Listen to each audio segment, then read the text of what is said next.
هلو ماي شولر. النهاردة معادنا مع التقييم الخامس للصف الثاني الإعدادي. يلا بينا نبدأ. السؤال الأول ده عبارة عن تكست. طبعا بعد ما بنقراه بنبدأ نحل الأسئلة.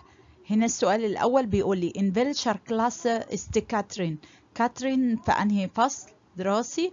قلنا كاترين ist in der Klasse 8D. السؤال التاني Was hat Katrin heute؟ عندها ايه النهاردة؟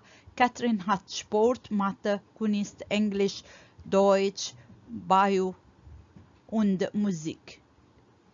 السؤال الثالث Welche Stunde؟ أنهي حصة findet Katrin interessant؟ بتلاقيها إنها شيقة. أنهي حصة بتبقى شيقة؟ Katrin findet Kunst interessant.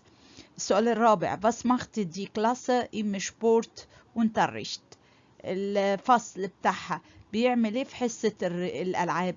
زي شبيلت هي أو الفصل شبيلت جيرن فوليبال بيلعبوا فوليبال. السؤال الخامس Was macht Katrin in der Musikstunde؟ Sie schreibt Noten. بيكتبوا نوتة. Tschüss.